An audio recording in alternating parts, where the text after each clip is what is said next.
Olá, sou Maria Joana Costa, autora dos livros De Bicicleta por Aí, Xi, Molhei a Cama e Seu Coração é Meu Lar. Estou aqui a convite da Prefeitura Municipal de Uberlândia, através do projeto Cultura em Casa, para falar um pouquinho sobre as bibliotecas públicas.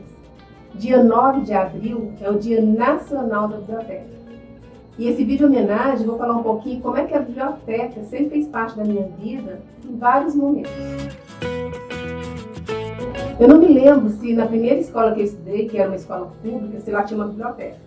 Mas na segunda escola já tinha sim uma biblioteca, que era uma biblioteca pequena, com poucos volumes. E nessa época eu devia estar na sétima ou oitava série, né, que hoje é oitavo e nono ano. E tinha duas colegas da minha sala que não assistiam às aulas de religião, porque as mães tinham assinado uma autorização para que elas não assistissem essas aulas. Uma era evangélica, a outra era espírita, e as mães alegavam que de alguma forma as aulas iam contra aquilo que elas acreditavam. E elas passavam o horário das aulas de religião inteirinhas na biblioteca. E eu quis muito isso para mim.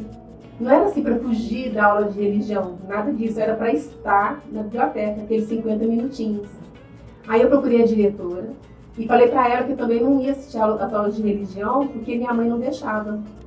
E a diretora me deu um voto de confiança, falou que ok, mas que eu teria que levar uma autorização da minha mãe falando isso, uma solicitação para que eu fosse liberada das aulas.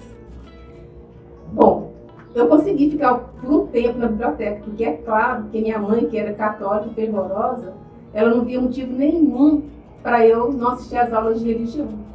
Mas essa minha estadia na biblioteca durante esse período, nesses 50 minutinhos, ela durou umas 2 ou 3 semanas, até que a diretora me viu na biblioteca, perguntou o que eu estava fazendo ali e eu contei para ela. Ela falou, cadê a liberação? E como a liberação não ia chegar nunca, acabou essa minha estadia na biblioteca. Nessa época, a gente lia na biblioteca, eu pelo menos, né, aquela revista Seleções, que tinha um formato de livro, e ela copiava de várias outras publicações, piadas, receitas, trechos de livros. Então era o tipo de literatura que dava para eu ler nesses poucos minutinhos.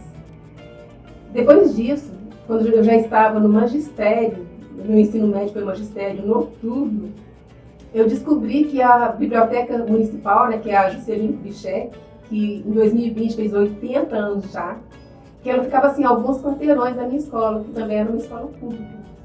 E eu fui lá com a minha mãe, porque eu era menor ainda, e fiz o cadastro na biblioteca, e passou a ser um ritual.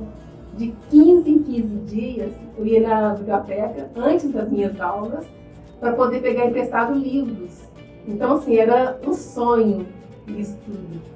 Eu li muitas obras de clássicos brasileiros, como, por exemplo, e eu adorava, né, a Luiz Azevedo, que era um autor lá do século XIX, e ele falava com muito realismo nas suas histórias, né, Mulato, Casa de Pensão, O Cortiço, Clarice Lispector, Lígia Fagundes Telles, Machado de Assis, e lia também os best-sellers. Pra você ter uma ideia, teve um livro, que era, na verdade, 4 volumes, que eram As Brumas de Avalon, que eram super disputados.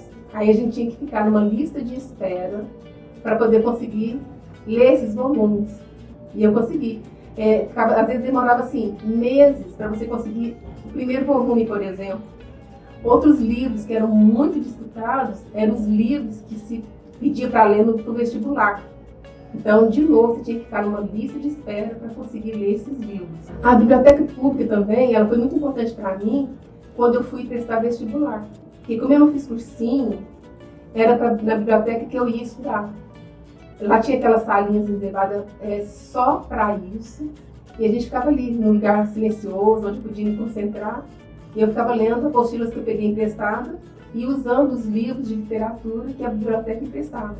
Deu certo. Eu passei no primeiro vestibular. E depois que eu passei no vestibular, a biblioteca continuou fazendo parte da minha vida, através da biblioteca pública ainda, né? A biblioteca da Universidade Federal de Uberlândia. Nesse momento, né, eu troquei os livros de literatura por livros de história, de filosofia, de sociologia. E alguns anos depois, né, depois de ter estudado numa biblioteca pública para prestar vestibular, depois de ter passado e depois de ter usado a biblioteca da UF, alguns anos depois eu me formei em História. E essa é a minha profissão, né, professora de História. Da época que eu estava no magistério, né, foram 3 anos, e era vizinha da biblioteca, eu peguei a mania de preencher livros, cadernos e diários e agendas com fragmentos dos livros que eu lia. Era como se eu quisesse ter acessível sempre à mão aquele trechinho do livro que de alguma forma havia me tocado. Ou porque eles iam de encontro àquilo que eu pensava, ou ao contrário, porque eles me confrontavam, porque eles me faziam refletir, porque eles me emocionavam, porque eles me ensinavam algo. Enfim, eu copiava aquilo que me marcava. É como se eu quisesse ter à mão aquele trechinho que de alguma forma mexeu comigo.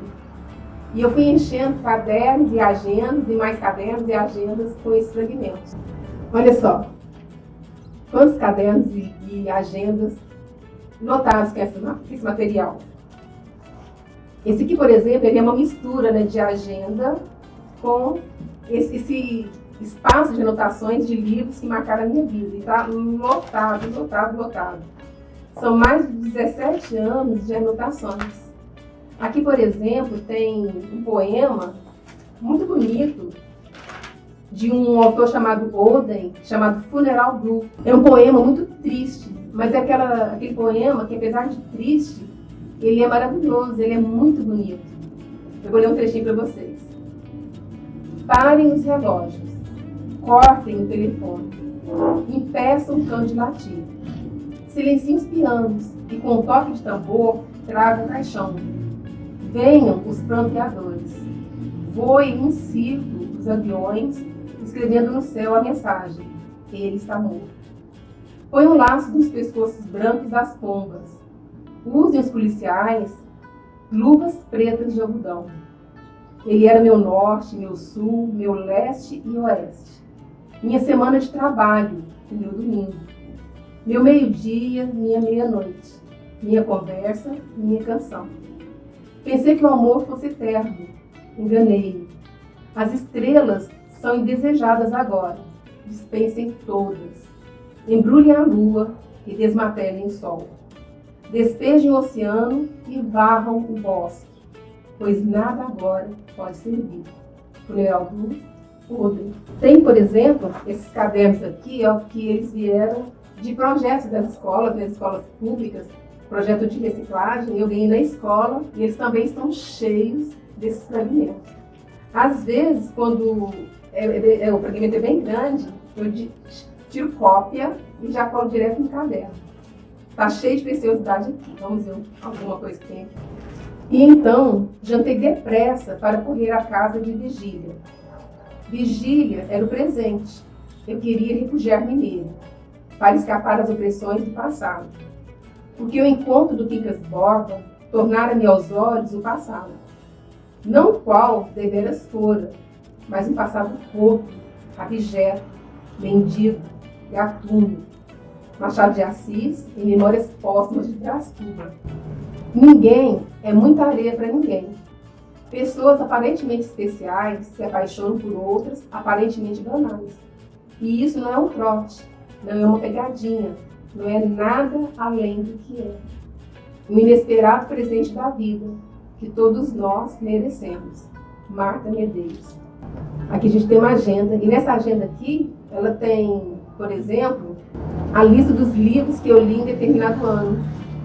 E junto com as anotações da minha rotina, dos meus compromissos, das coisas que eu tinha que fazer, das minhas tarefas, tem os trechinhos de livros também.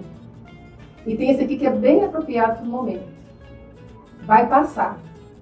Tu sabes que vai passar. Talvez não amanhã, mas dentro de uma semana, um mês ou 2, quem sabe. O verão está aí. Haverá sol quase todos os dias. E sempre resta essa coisa chamada impulso vital. Pois esse impulso, às vezes cruel, não permite que nenhuma dor insista por muito tempo. Te empurrará, quem sabe, para o sol, para o mar, para uma nova estrada qualquer. e de repente, no meio de uma frase ou de um movimento, te surpreenderás pensando algo assim: como estou contente outra vez. Caio Fernando Abreu. E por último, eu vou ler esse aqui. Para o desejo do meu coração, o mar é uma gota, de Adélia Prado, a poetisa mineira. As bibliotecas estão fechadas, porque a gente está vivendo um momento de isolamento e distanciamento social por causa de uma pandemia. Mas datas como essa, né, que é o dia 9 de abril, elas existem para estimular o gosto pela literatura. Quando as bibliotecas reabrirem, e elas irão reabrir, você pode celebrar visitando uma biblioteca. Deixe-se ficar ali, curtindo aquele silêncio, aquela paz. Olhe ao redor, que está cheio de universos escritos de diferentes perspectivas. Pegue um livro emprestado. E se você puder, leve um livro para doar. Se essa nossa conversa te inspirou a ler um livro, não resista, leia.